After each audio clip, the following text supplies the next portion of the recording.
Let us study about the bony pelvis. The bony pelvis is made up of the two bones, the hip bone and the sacrum.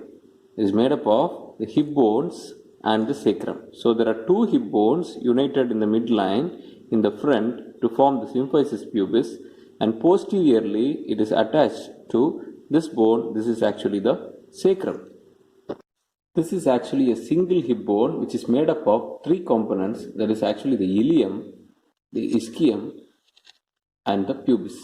Okay, so it is made up of the fusion of three different components, that is the ilium, ischium and the pubis. This ilium articulates posteriorly with this bone. This is actually the sacrum. You can see the sacrum is made up of the fused part of 5 sacral vertebrae. You can see 1, 2, 3, 4 and 5. The fused part of the 5 sacral vertebrae together will form the sacrum. The terminal end of the sacrum articulates with this small piece of bone called the coccyx. Okay, it is formed by the fusion of coccygeal vertebrae. Okay, the terminal part of the sacrum articulates with the coccyx. Coming to the pelvic cavity. This pelvic cavity is divided into two parts by this part called the pelvic inlet. Okay, so the part above the pelvic inlet, okay, this region, on either side of the iliac fossa, okay. So this area is called the false pelvis or the greater pelvis, and this area above this pelvic inlet is called the false pelvis or the greater pelvis.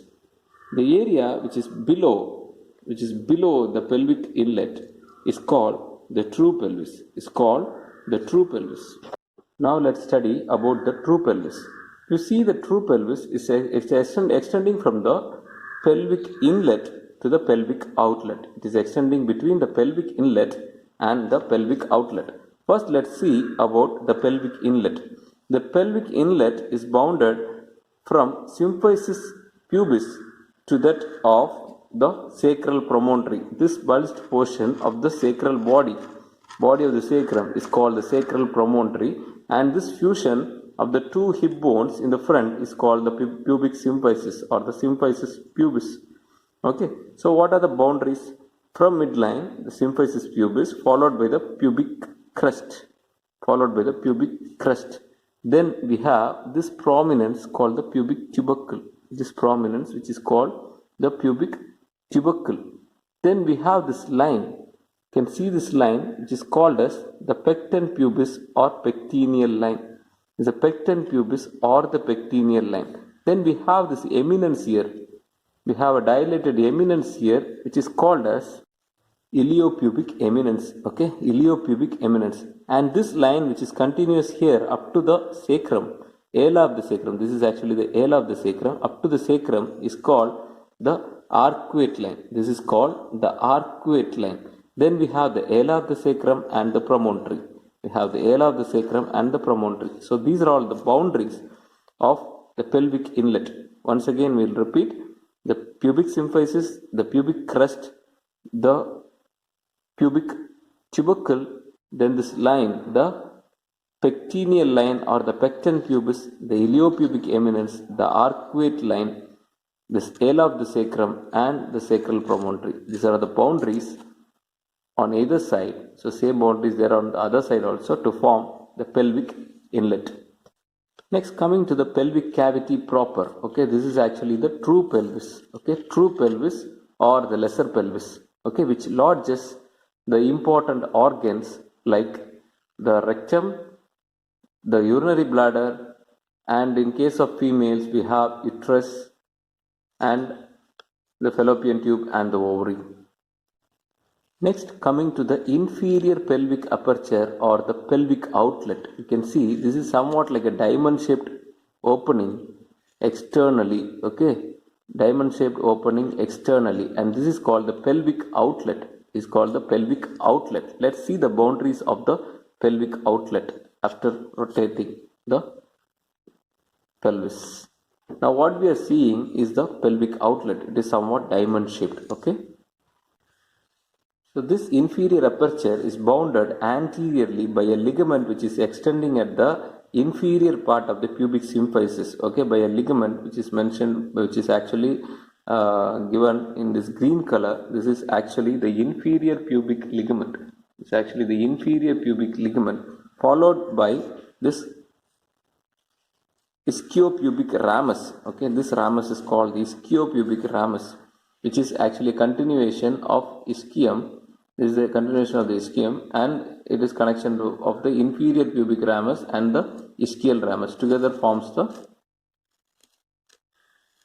the ischiopubic ramus. Okay, this is the ischiopubic ramus. Then we have this ligament which is called the sacrotuberous ligament. It is extending from the sacrum to that of the ischial tuberosity, hence it is called sacrotuberous ligament, and also the coccyx. Okay, so this is the boundary of the pelvic outlet. So the pelvic outlet is bounded by the inferior pubic ligament, the ischiopubic ramus, the sacrotuberous ligament, and the coccyx. So this is the inferior aperture of the pelvis, inferior aperture of the pelvis, otherwise we can call it as pelvic outlet. Now let's study the osteometry of the pelvis. First, let us study about the dimensions of the pelvic inlet. This is actually the pelvic inlet. We can study the dimension and also the difference in the dimensions of male and female. Okay, if you consider the pelvic inlet, the diameter between the midpoint of the sacral promontory, up to the pubic superior aspect of the pubic symphysis is called the anteroposterior diameter of the pelvic inlet, otherwise called the true conjugate. This is otherwise called true conjugate. This length is almost 10 centimeter in case of males and almost 12 centimeters, that is 11.5 centimeters, around 11.5 centimeters in case of females, so obviously larger. Next we go to the transverse diameter. When we see the transverse diameter, it is the distance between the farthest point on the pelvic inlet, This is almost 12.5 centimeter in case of males and around 13 centimeter in case of females. Okay, around 13 centimeter in case of females. Now let's see about oblique diameter. The oblique diameter is extending between one side sacroiliac joint to the opposite side, this iliopubic eminence. Okay, so this eminence is called the iliopubic eminence.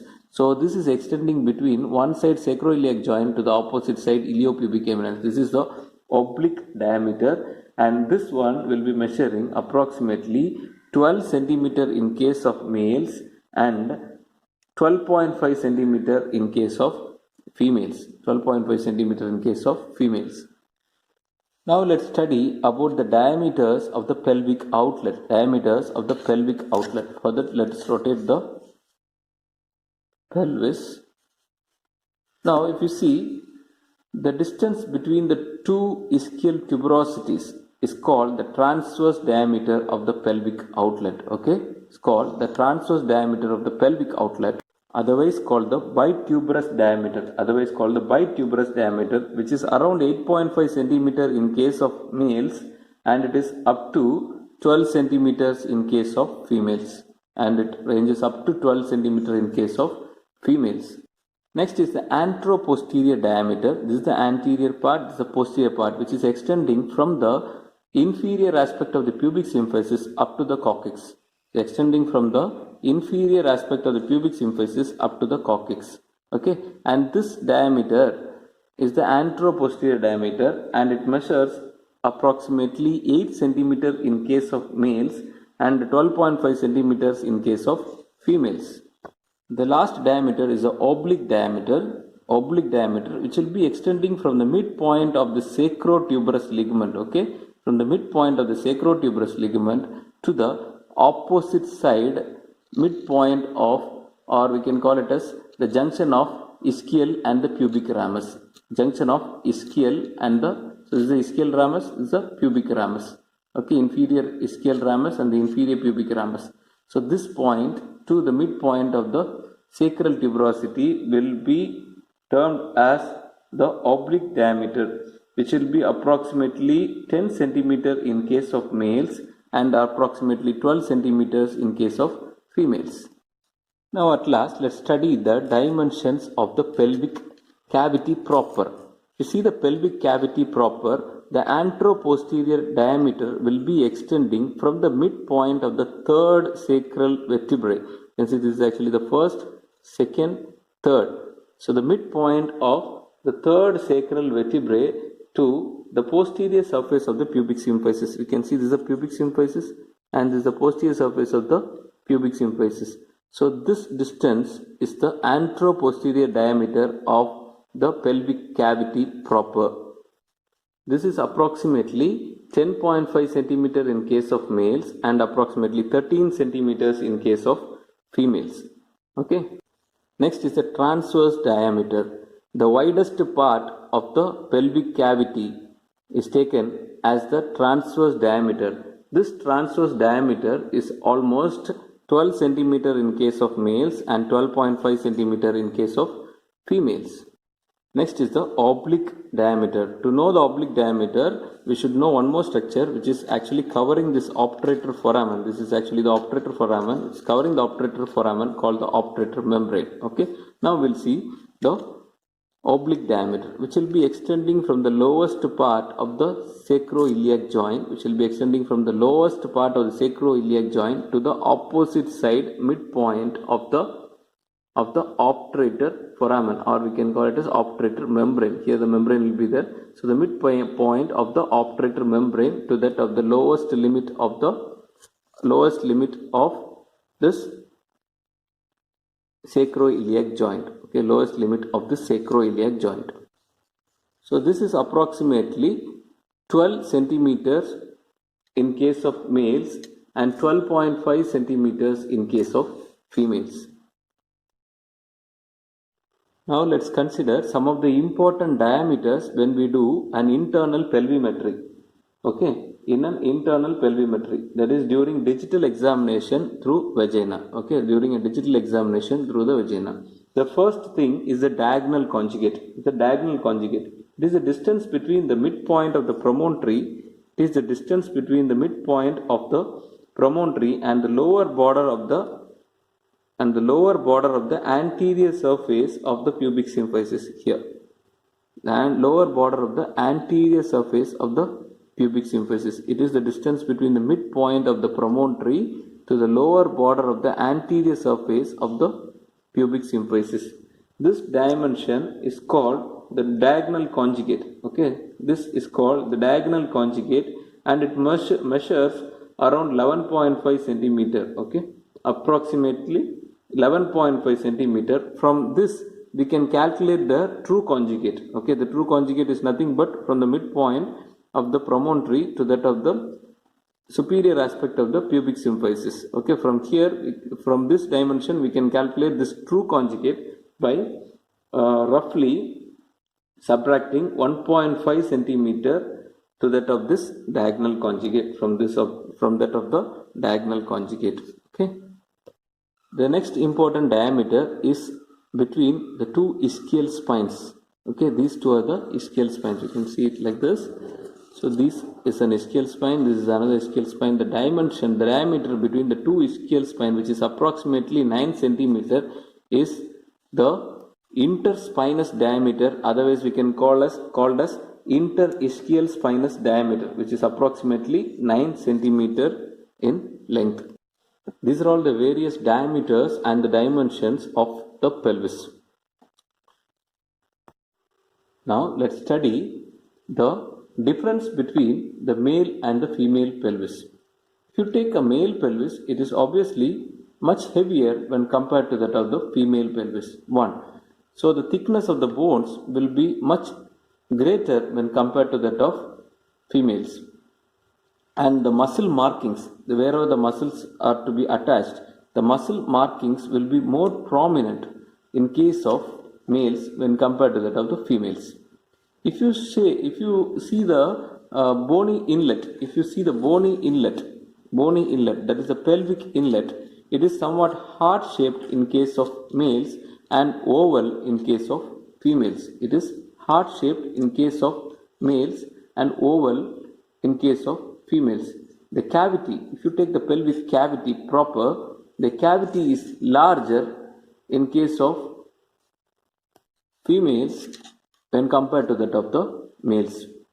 Next, coming to this acetabulum, you can see this is actually the acetabulum.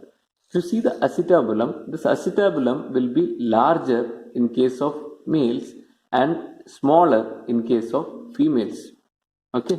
Next, if you see this iliac fossa, this is the iliac surface, this is the iliac fossa, which is wider, okay, which is wider and in case of females and narrower in case of males. Coming to the subpubic angle, it is the angle formed between the two ischiopubic ramus. Between the two ischiopubic ramus, it is almost 90 degree in case of females. It is much lesser, around 60 to 65 degree in case of males. Okay, males you have more acute angle, and for female it is almost 90 degree. Okay, around right angles. Next, if you see this ischiopubic ramus, it is much everted. It will be much everted in case of males because of the pull of the muscle which is attached to it, because of the attachment of the crest of the penis. Okay, it is much more everted in case of males. The ischial spine distance. Okay, the distance between the two ischial spine is much shorter in case of males when compared to that of the females, and all the dimensions, all the pelvic inlet and the pelvis dimensions are greater in case of females when compared to that of the males.